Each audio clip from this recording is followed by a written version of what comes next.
उत्तरांचल नामा में आप सभी का स्वागत है। मैं हूं शक्ति प्रकाश श्रीवास्तव। चुप क्यों हैं सोनिया? भारतीय राजनीति में कांग्रेस नेता राहुल गांधी एक ऐसे नेता हैं जिनके पिता और दादी की हत्या उस समय हुई जब उनकी सियासी छवि अपने उरोज पर थी। वो लोग या तो प्रधानमंत्री थे या रह चुके थे। मतलब उनका परिवार भारतीय राजनीति के सबसे रसूखदार घरानों में से एक था। लेकिन अफसोस, उस परिवार का वारिस होते हुए भी राहुल गांधी की स्थिति आज किसी से छुपी नहीं है। अपनी जिस पार्टी में वो लोकसभा में नेता प्रतिपक्ष हैं, उसी पार्टी में आज उनकी पूछ नहीं हो रही है। ऐसा इसलिए कि आज उनके फैसलों को पार्टी के ही बुजुर्ग मार्गदर्शक नेता और प्रांत स्तरीय नेता नहीं मान रहे हैं। ऐसे में आश्चर्य ये होता है कि आखिर उनकी मां सोनिया गांधी चुप क्यों है। पार्टी में ही राहुल आज अप्रासंगिक व असरहीन होते जा रहे हैं। एक समय था जब इंदिरा गांधी के प्रधानमंत्रित्व काल में उनके लाडले संजय गांधी अपनी जिद से सरकार और मुख्यमंत्रियों को नचाते थे। इतना ही नहीं, उनकी मां सोनिया ने भी अपने समय में सत्ता प्रमुख न होते हुए भी नेशनल एडवाइजरी काउंसिल बनाकर सत्ता को अपनी मुट्ठी में रखा। वैसे भी कहते हैं, नेता हो या आम आदमी, राजनीतिक घराना बड़ा हो या छोटा, सभी का बच्चा अपने माँ पिता के लिए अत्यंत प्रिय होता है। हर बच्चा अपने माँ बाप के प्यार दुलार में ही बड़ा होता है। गांधी परिवार में भी स्थिति कमोबेश यही थी। आयरन लेडी नाम से विख्यात इंदिरा गांधी ने अपने दोनों बेटों राजीव गांधी और संजय गांधी को बहुत प्यार से पाला। यह अलग बात है कि इन दोनों में भी संजय बहुत तेज निकले।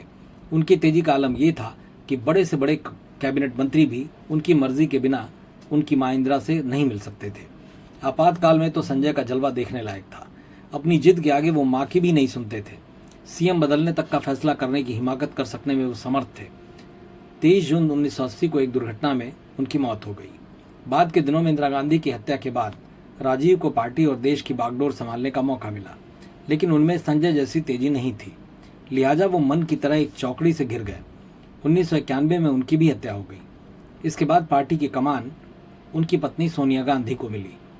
सियासी समझ बनाने में सोनिया गांधी को थोड़ा वक्त लगा। बाद में वो सीताराम केसरी को किनारे करके पार्टी की अध्यक्ष बन गई। लेकिन इटालियन होने का विवाद उन्हें प्रधानमंत्री की कुर्सी नहीं देने दिया। लेकिन नेशनल एडवाइजरी काउंसिल बनाकर सोनिया ने पार्टी और सरकार दोनों को अपने मुट्ठी में कर लिया। लेकिन उन्हीं के पुत्र राहुल गांधी में न अपने मां के गुण हैं और न ही चाचा के और न ही दादी के। जबकि 2017 से 2019 तक 2 साल वो पार्टी के राष्ट्रीय अध्यक्ष रहे, लेकिन उस दौरान कोई भी प्रभाव नहीं दिखा सके। मौजूदा स्थिति यह है कि कहने को तो मल्लिकार्जुन खड़गे अभी भी अध्यक्ष हैं और सोनिया गांधी बीमार हैं। सही मायने में राहुल गांधी के पास ही पार्टी की चाबी है, पर यह पद उनके किसी काम का नहीं। राहुल लगातार पार्टी में बेइज्जत हो रहे हैं और ये सिलसिला पिछले 9 साल से लगातार चल रहा है। बावजूद उनकी मां सोनिया गांधी चुप हैं। उनकी चुप्पी पर अब सवाल उठने लगे हैं।